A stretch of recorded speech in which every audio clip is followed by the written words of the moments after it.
I'm ready. Okay, there we go. Okay, everybody ready? Yes, Judge, can I just see if my client can hear and respond? Barrientos, can you hear me? Yes. ¿Me escucha a mí? I'm gonna need you closer. Okay. Thank you. That's a little strange setup. When you start speaking, I'm gonna need you to, Yeah, I'll so he can hear you. Where's the? The microphone is right here. Okay. So you're probably gonna just have to, hang, so he can hear. ¿Me puede escuchar de acá? Sí. Actually, the microphone's, that's the microphone right now. Do you mind, Judge, my question? No, of course, and both of you guys, so that, please. All right, so here we go. We are on the record in cause number 2580504. It is, this is a writ of habeas corpus. Today's date is March 26, 2026. It's approximately 10:51 in the morning. It is Oscar Cruz Barrientos has filed a writ of habeas corpus. Guys, would you please announce yourselves for purposes of the record? State starting. My name is Emily Thompson for the state. John Paul Cedillo, Cedillo for the applicant. Estamos en el acta, se ha presentado. Judge, can you have him come forward a little bit? I don't know if she can translate. Can you type Oh wait, in Spanish? is that Luis speaking Spanish? It is. Okay, I'm sorry. Go ahead. Estamos en el acta, en el número de caso 2580504, desde el 26 de marzo de 2023, aproximadamente a las 10:51 de la mañana, se ha presentado un escrito de habeas corpus. Y si se puede presentar la fiscal Emily Thompson y el abogado de defensa Jean-Paul Cedillo. Are you Oscar Barrientos Cruz? ¿Usted es Oscar Barrientos Cruz? Sí. Yes. Would you please raise your right hand? ¿Puede levantar la mano derecha, por favor? Do you solemnly swear to tell the truth, the whole truth, and nothing but the truth, so help you God? ¿Jura decir la verdad, toda la verdad y nada más que la verdad ante Dios? Sí. Let the record reflect that for purposes of the record, we are having this hearing via Zoom because the defendant is currently in Mexico at this time. Also, for purposes of the record, when he swore, he had his right hand up. The proceeding is being live streamed also on TV in the courtroom so that everybody here can also see what is transpiring with Mr. Barrientos in Mexico at this time. So everybody can see what's going on with him as well. Para el acta, para los propósitos del acta, esta audiencia está siendo hecha por Zoom porque el señor Barrientos está ahorita en México.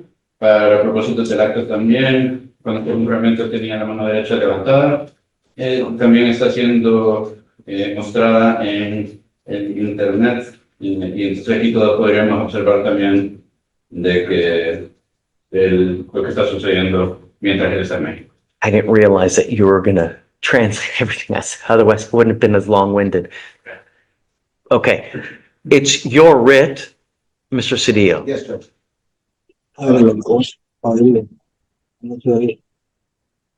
Just applicant calls Oscar Barrientos to the stand. Llamamos al señor Oscar Barrientos al estrado. May I proceed, Your Honor? Please. ¿Puedo proceder, señora, por favor? Oscar, I'm going to ask you some questions. Oscar, le voy a hacer algunas preguntas.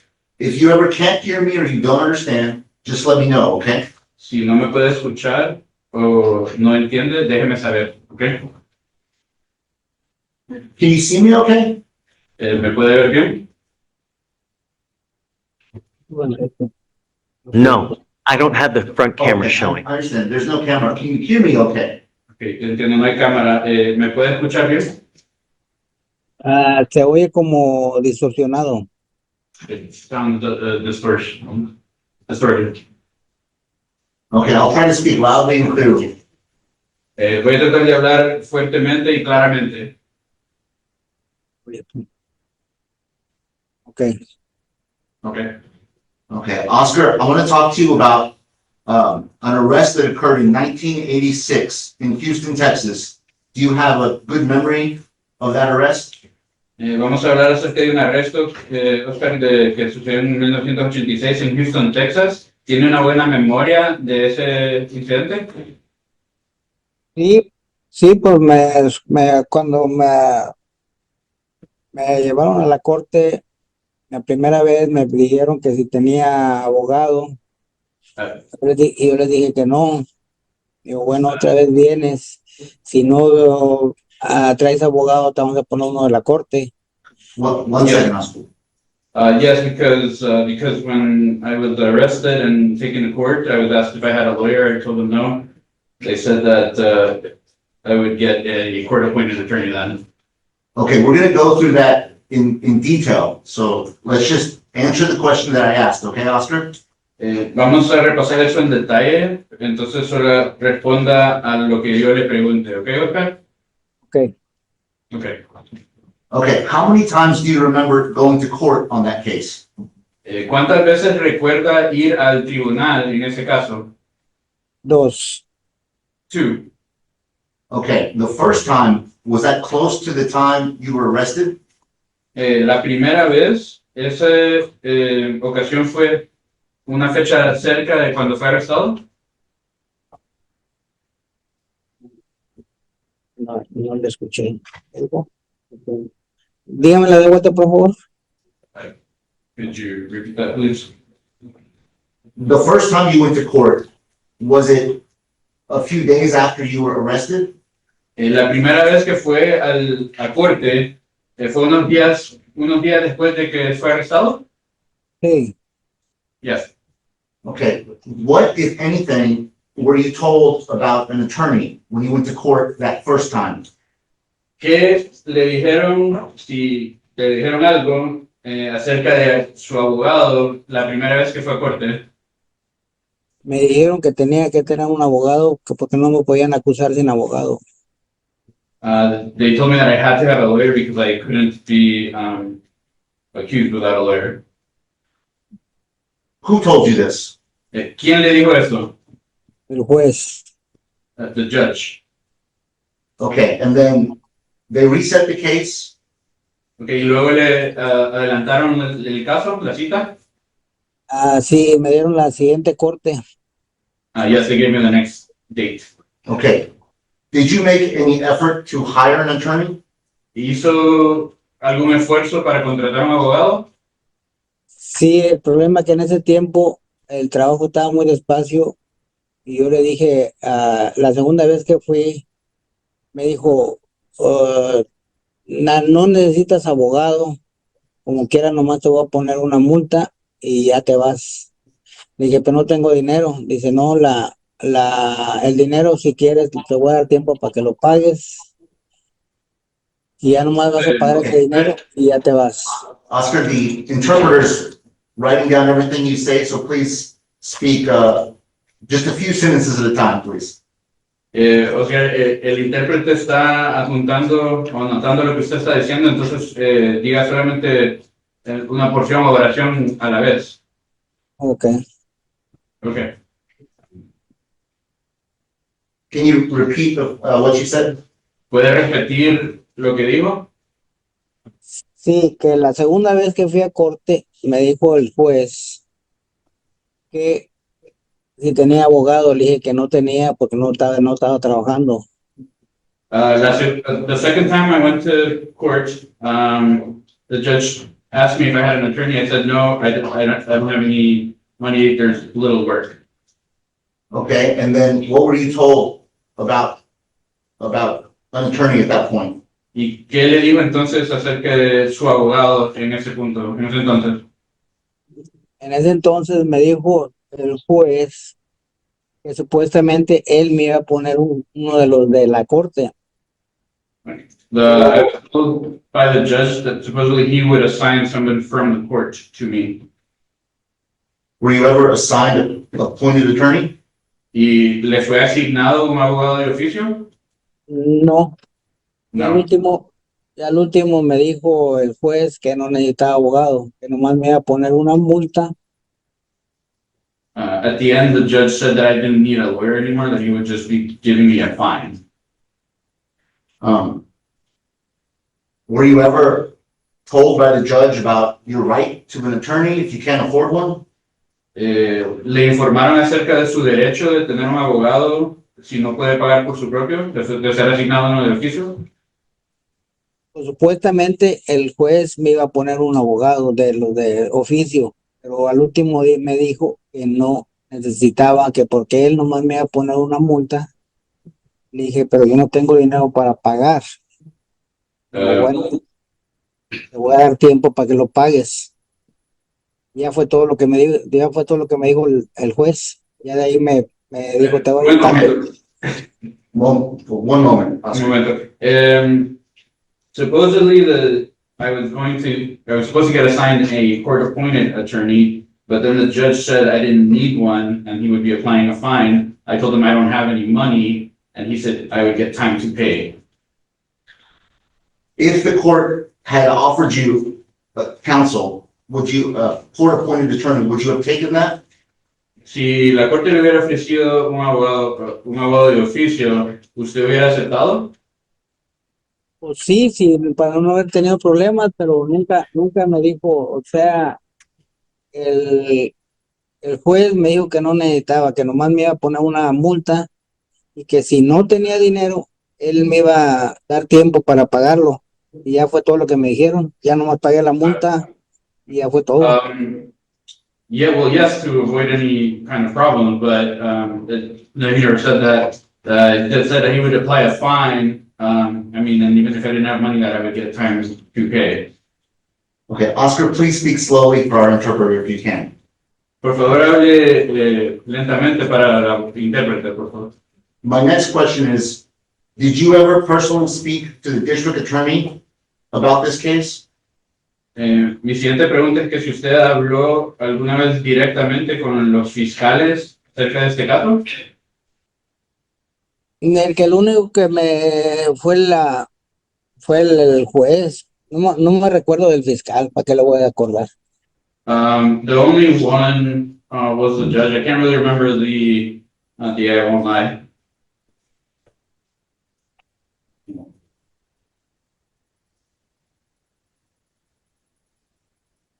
Okay, and so before you took the plea in this case, before you pled guilty, am I right that the judge told you you didn't need a lawyer? He didn't explain to you that you had a right to an attorney if you couldn't afford one? Antes de que aceptara el acuerdo, antes de que se declarara culpable, el juez no le dijo de que necesitaba un abogado o que tenía el derecho de tener uno. Supuestamente me iban a poner uno de la corte, pero ya al último me dijo el juez que no necesitaba nada. Nomás me dijo, Un momento. te voy a dar nomás una multa.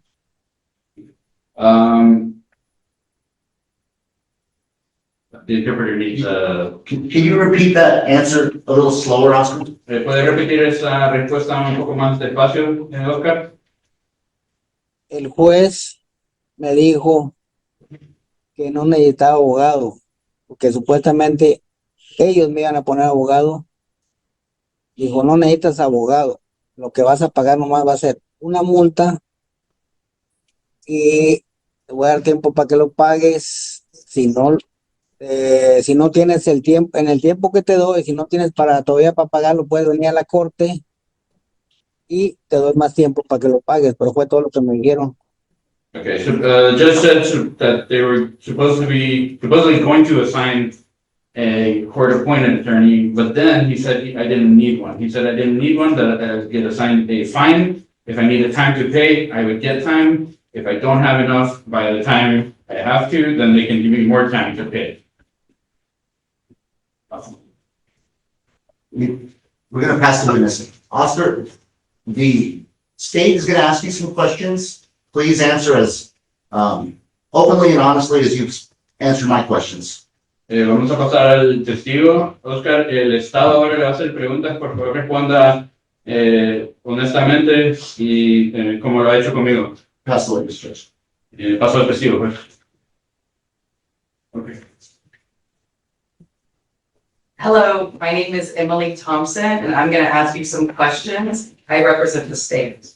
Hola, mi nombre es Emily Thompson. Le voy a hacer algunas preguntas y yo represento al Estado. When you came to court, did you take any notes of what happened in court?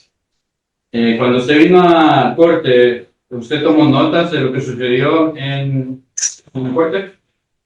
No, no, digo porque nomás la corte mía no duró ni 10 minutos. No, No. the court that I had only lasted like 10 minutes. So whenever you pleaded guilty, you were in court for 10 minutes that day? Cuando usted se declaró culpable, ¿usted solamente estuvo en corte como 10 minutos ese día?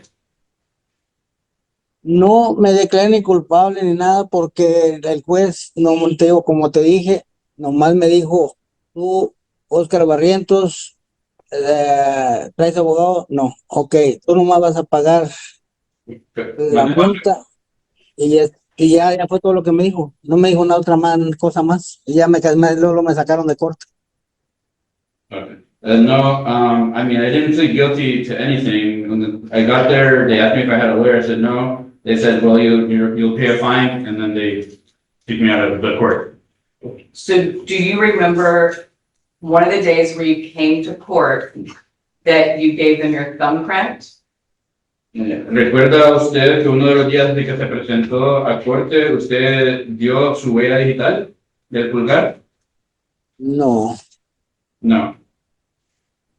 So the information you're testifying about today is based solely on your memory and not any type of notes from that time.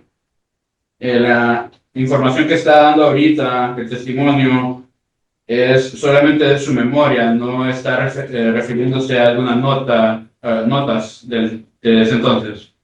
no hicimos nota, no te digo que no me dio tiempo de nada el juez, ya nomás me dijo, yo me presenté, ustedes fueron sí, ok, abogado no, y digo, está bueno, no necesitas abogado, te iba a poner uno de la corte, pero no necesitas nada de la corte, digo, de aquí, ya nomás me dijo, tienes 30 días para pagar, si no pagas, vienes ¡Más conmigo, despacio! ok. Oh, Wait, did you catch that? The court is literally trying to run a live international testimony through WhatsApp. This is where things get tricky, because in court, every single word matters. If translation isn't perfect, the entire case could be affected. Do you think this setup is fair or a disaster waiting to happen? No, I didn't have time for anything. I just came. The judge said, "Do you have an attorney?" I said, "No." Well, you don't need one.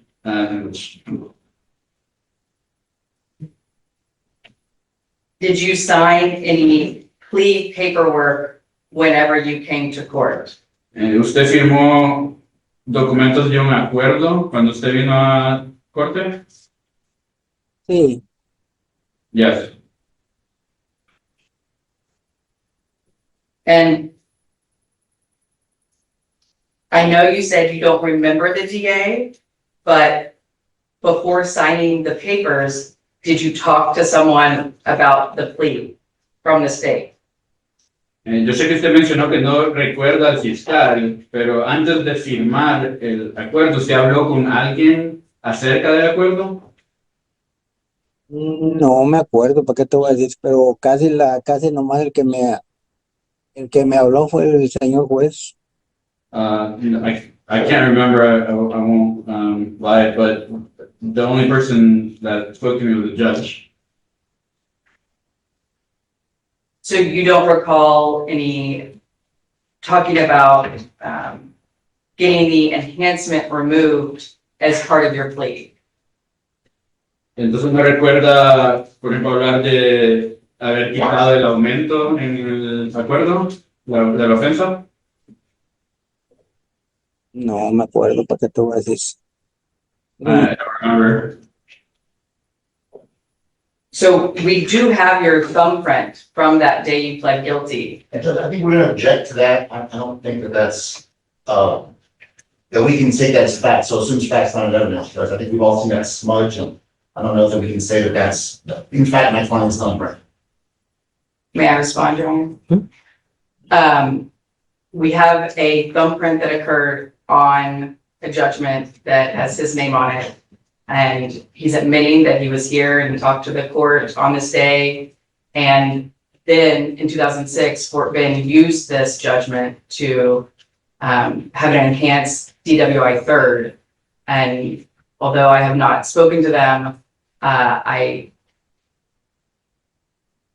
would hope that that thumbprint was confirmed with them. Even though he doesn't recall a thumbprint, there is nothing they have shown to He overcome. pled, did he plead to that case What, which one? in Fort Bend? Yes, Judge. So it's assumed, Yes, Judge. overruled.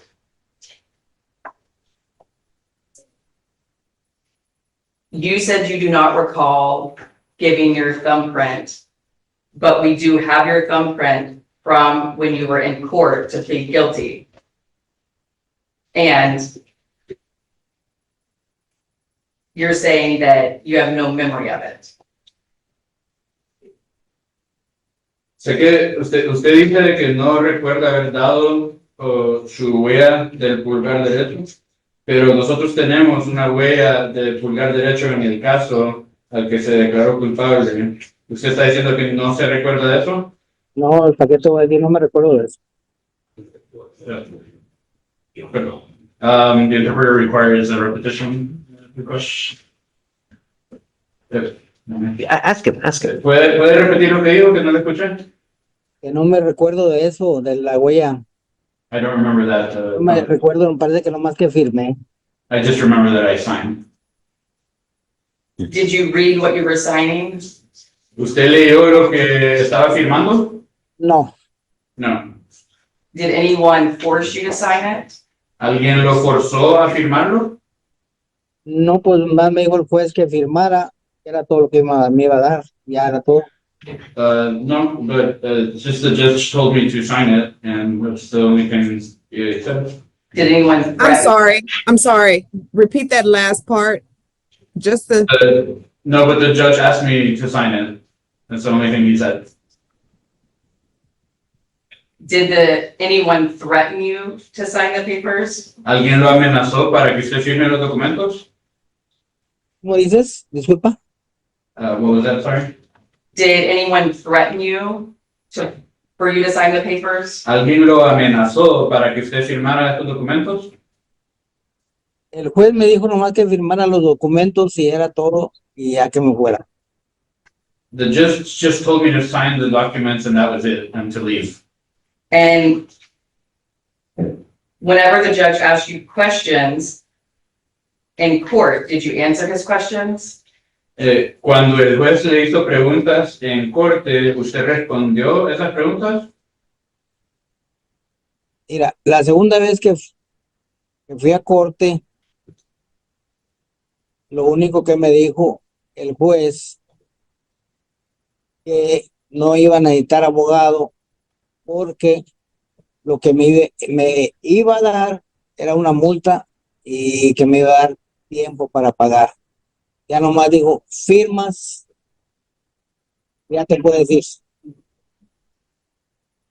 Look, the second time that I went to court, the only thing said by the judge was to sign that I don't need an attorney and that he would give me a fine and then time to pay. So to sign and then leave.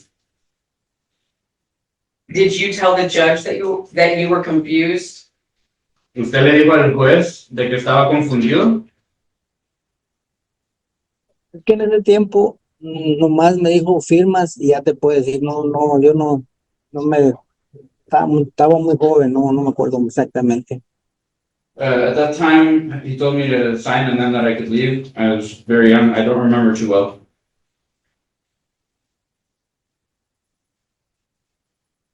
did you ask him for more time so that you could understand what was going on?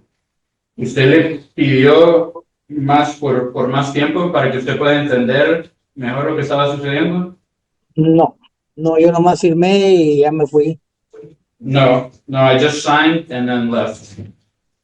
Do you recall that 3 years later, in 1989, you pled guilty to another DWI? We object to relevance on this one, Judge. May I respond? Sure.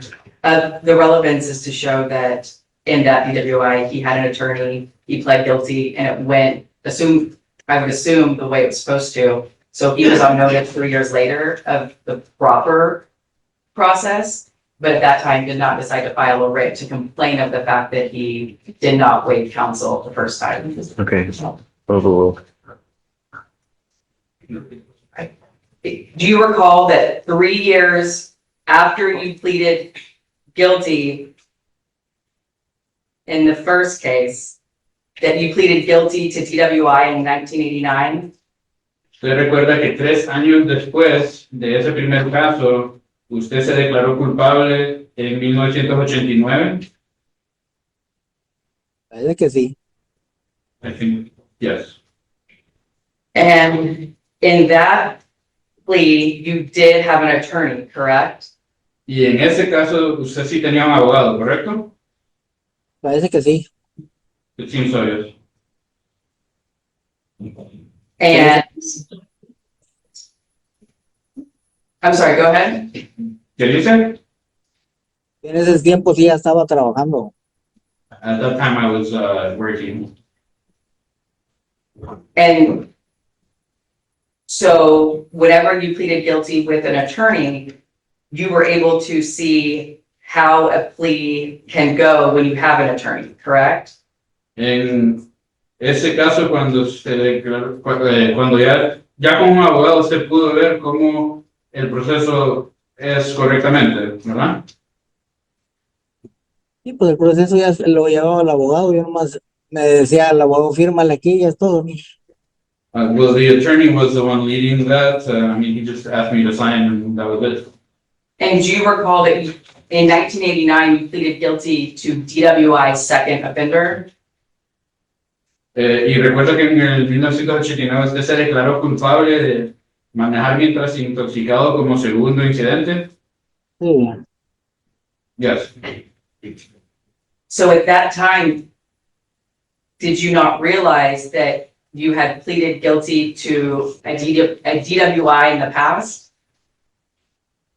Entonces, en ese momento, en ese entonces, ¿no realizó usted de que se estaba declarando, no realizó de que tenía un caso de manejar mientras intoxicado en el pasado? No me acuerdo. I don't remember. Did you ask your attorney at that time why you were pleading to DWI second if your understanding was you never pled guilty to a DWI in the first place? Usted le preguntó a su abogado que por qué estaba haciendo un acuerdo como segundo incidente si nunca se declaró culpable para empezar, iniciar el momento. ¿En del 89? The one from the 89? Yes. Sí. En del 89 el abogado era el que llevaba todo el caso. El caso ya nomás me decía, fírmale, y yo firmaba. Y no me decía, te van a dar esto, vas a hacer provecho, vas a hacer esto, y ya nomás firmaba. In the 89 one, the attorney led everything. He would just ask me to sign, tell me you're going to get this, you're going to get probation, and then to sign here. Did you tell your attorney that in the 1986 case, you didn't have an attorney, but you had wanted one? Usted le dijo a su abogado de que en el caso del 1986 usted no tuvo un abogado y que quería uno o que quiso uno.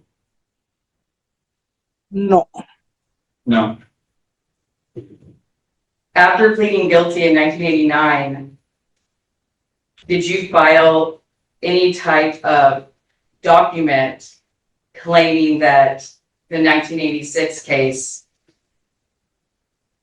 was involuntary?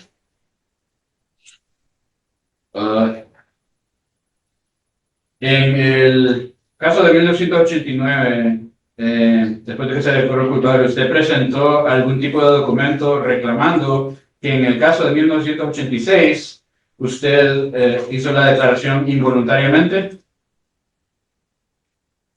Parece que sí. I think yes. Did you have an attorney to help you with that? ¿Tuvo un abogado para ayudarle con eso? Sí, Yes. Do you know what the outcome was of filing documents stating that the 1986 plea was involuntary? ¿Sabe cuál fue el resultado de meter esos documentos diciendo de que la declaración de 1986 fue involuntario? pues fíjate que ya no me acuerdo porque te voy a decir. I mean, I don't remember. I couldn't say. So you have a memory of what the judge said in 1986, but you don't have a memory of giving your fingerprint or ever talking to the DA, correct?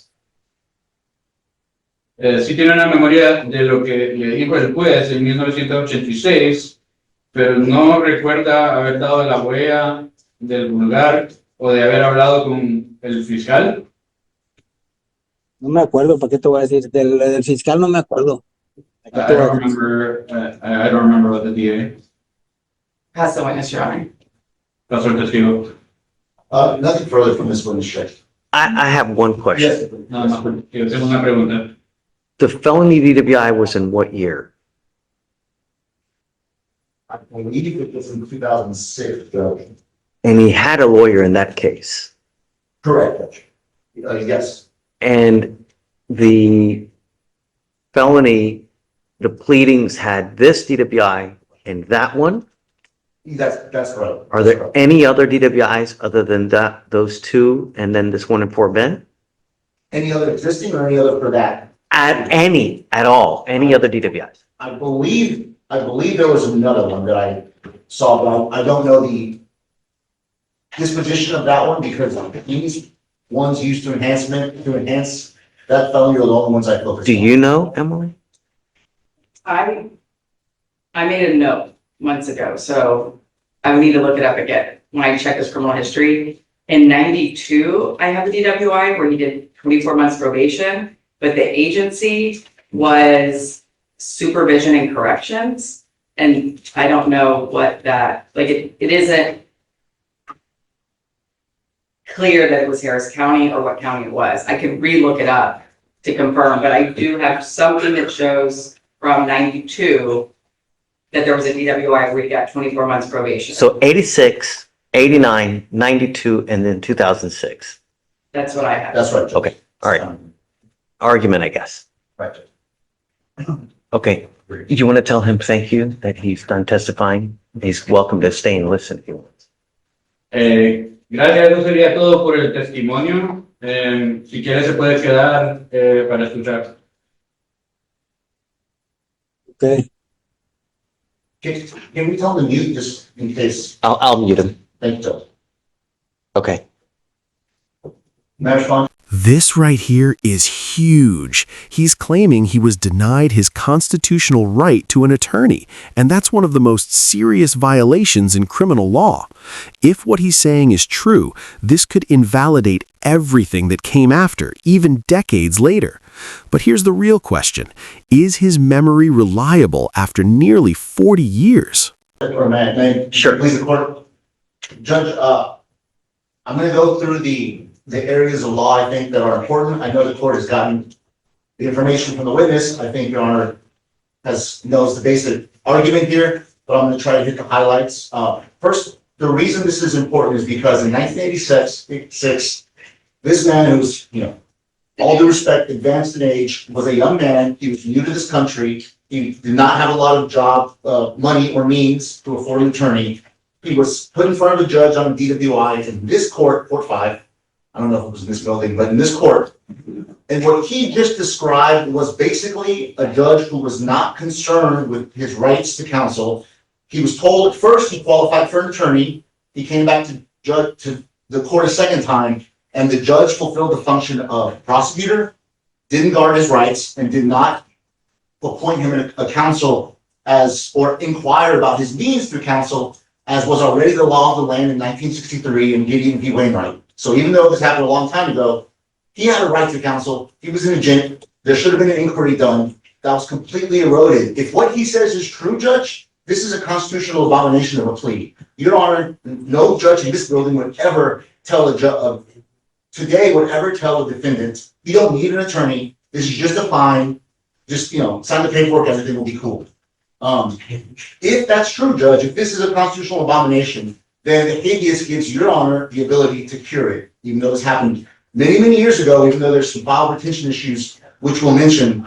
I know Your Honor is a big picture person. I know you, from the last time we talked about this case, Judge, I know you're looking at some other issues in the case, like lashes, and we'll address that in a second. But if I just focus on what happened that day, if we can agree from there, if what he's telling is true, if he's credible as a witness, Judge, he came in front of the judge, he had a right to an attorney because he was indigent. Gideon v. Wainwright, gave him that right in 63. There was no inquiry done. He was rushed into a plea. He signed some paperwork and he was told to leave. That should not stand. That shouldn't stand now and should have stood in 1986. But that's what my client just testified happened. And the state's only real evidence to suggest otherwise, I think it's clear he wasn't given an attorney. Their only argument for that's okay is because he somehow waived his right voluntarily or knowingly.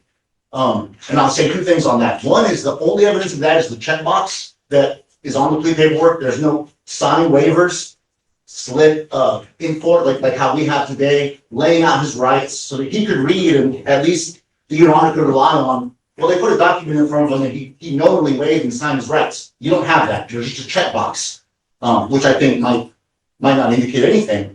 There's no description of a colloquy. This witness doesn't remember the judge saying anything other than you don't need a lawyer. Didn't go over, well, you have a right to an attorney. Are you giving that up? Are you waiving that? You have a right to trial. There's been no description of any of that. My client said it was in 10 minutes. Stood in front of the judge. Here's the deal. You don't need a lawyer. Sign the papers and go. Just a fine. If that's the case, Judge, then we have met our burden to prove that this was an uncounseled plea. The fact that there's a checkbox on a waiver does not save this plea, Judge.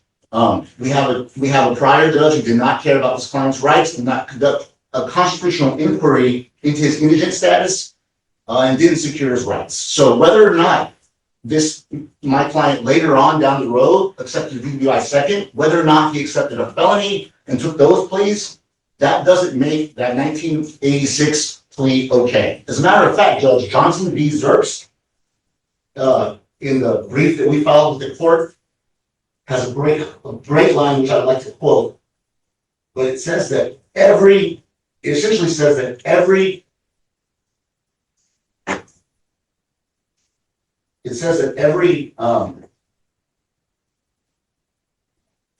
talks about how the state of Texas does not condone these kinds of pleas.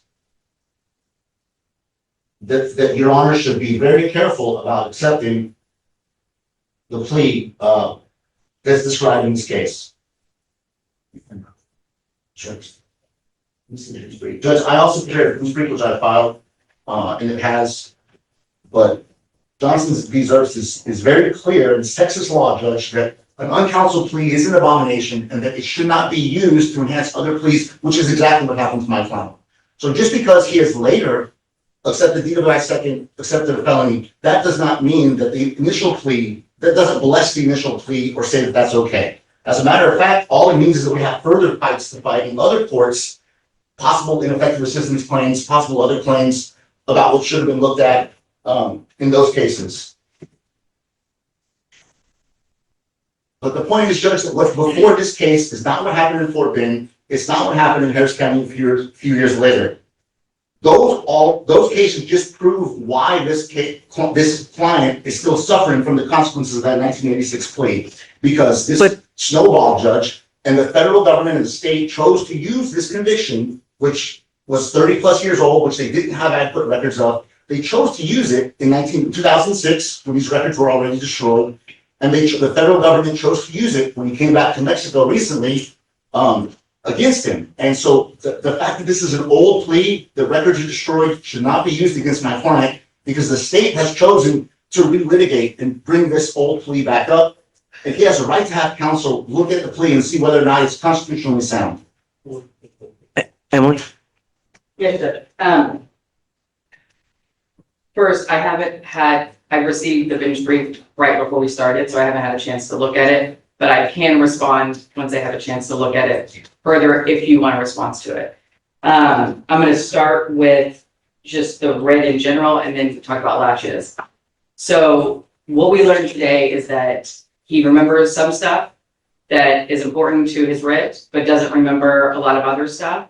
So I think that everything he says should be considered whether or not he's saying it in hindsight after the fact to benefit himself, or is he only remembering the things that help him, or is he saying things that help him so that he can get the conviction overturned?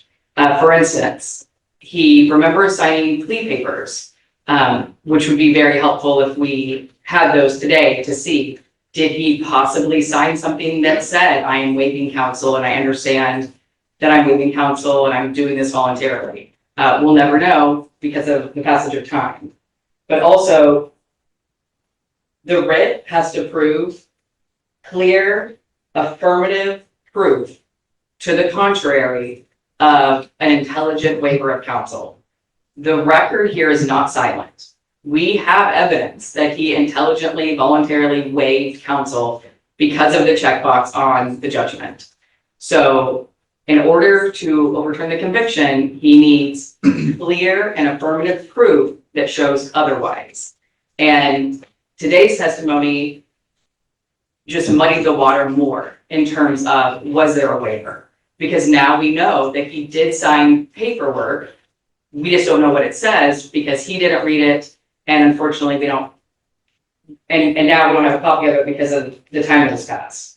In terms of his memory, he did have an enhancement abandoned in this case. And everyone that works in this building knows that most of the time that is due to some type of plea discussion where the DA is talking to the defense attorney or the pro se defendant and saying, we'll abandon this enhancement if you plead guilty, and here's what's going to happen. But he doesn't have any memory of the DA or talking to them. So we don't know how that came to be, but it is a question of how did it come to be that they abandoned the enhancement of the over 0.15, which is shown in the judgment. Also, he admitted that he did not ask any questions. When he was confused and didn't understand what was going on, that would have been a time to him ask questions and stop and not sign the papers. He also said no one threatened him. He wasn't forced to do this. He did it on his own. But I think the biggest issue is the 1989 case, where everything we assume went as planned. He had an attorney. The attorney explained it to him. And the attorney would have explained to him, you're pleading guilty to a DWI second. The judge would have explained to him, you're pleading guilty to a DWI second. That would have been the time to question, why is this a second if I never pled guilty to a DWI first? My question more so is this. And JP, when you have, let's think about this, right? When you have a felony DWI, part of the elements of the case are what? The 2 prior DWIs, right? They're not enhancements, they're elements of the case. So presumably, you've got this DWI, you've got the 89 DWI. By pleading guilty to the felony, have you not pled guilty in this case again? It's a second plea of guilty. No, Judge, and that is exactly the reason that Johnson v. Zerps, that is exactly the reason that the state of Texas says uncounseled pleas should not be used to prove enhancements for that exact reason, because a plaintiff, a client of my client, who was constitutionally, his rights were trampled in 1986, he gets injured twice incorrectly. Does he not have the ability to challenge it at that time? He's challenging it right now. Judge. Okay, yeah, Because because of the federal government has gotten involved, but Yes, why yes. not? We also don't know, there might be a chain of ineffective assistance here. The 2006 case, I think that absolutely, and I don't want to take our focus away from what's before this court too much, but I think there is ineffective assistance of a counsel who took a plea when there was paperwork that was completely missing, and my client's story was so readily available. When looking at the plea paperwork shows an uncounseled plea, I mean, it was a red flag for me. I think it should have been a red flag for any other counsel. The judge, just because a counsel didn't pick it up in 06, doesn't mean that, it just means that that's the reason my client's, he was unaware that he had the ability to challenge this until we raised it. It doesn't detract the fact that, well, he should have raised it in 96, he should have raised it in 2092, he should have raised it in 2006. That doesn't change whether We have this time 86 and time and time and time. But for the federal government deporting him, right, would we be here? Right, Judge, you're absolutely right, but that doesn't mean that the 1986 plea was correct. It doesn't bless it. It doesn't, as a matter of fact, John, the case law says that the reason that we rely on judgments is because they're final, because of the, they're final and we just kind of have to move on. But what makes them final, what allows the state to bless this is that it was constitutionally sound.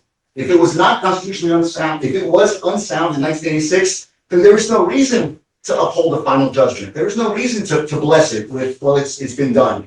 If it was wrong then, Judge, it's wrong now. And the quote I was scrambling for earlier from Johnson v. Zerps, 304 U.S. 458, is courts indulge every reasonable presumption against waiver of fundamental constitutional rights. There's no more fundamental constitutional right than the right to an attorney. It was established in 1963. If you believe my client about what happened in that court, Judge, that judge didn't care about his constitutional right to an attorney. He didn't care about his independency status. He made the decision for my client that this is just a fine, it's not going to affect you. And you can't bless that, Judge. You have the ability, in life, we don't always have the ability to fix things. Sometimes we do just have to move on. But you have before you the ability to fix a 30-year-old plus wrong, Judge. I urge you to do it. May I respond? Yeah. And continue? Briefly.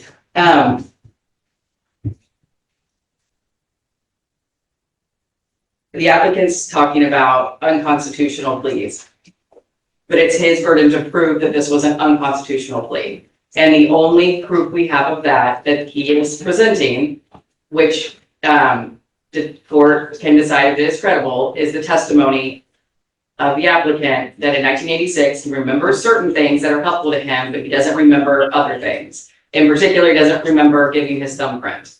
And so if that is enough to prove that this was unconstitutional, then we can get into the case law on how you can't uphold a plea if it's unconstitutional. But as of now, on the face of the JNF, on the judgment, it says he waived counsel knowingly, intelligently, voluntarily, and so now he has to overcome that. And the only evidence they've presented is the testimony you heard today. The next issue, latches, is a serious concern in this case, obviously, because it's 39 years old, 39 years later, and we don't have the documents. The state is in a bad position to even argue against the writ because all we have is the judgment. And now we know there were papers that he signed, but we have no idea what they said. And so that puts us, that is prejudice on the state to not be able to have that.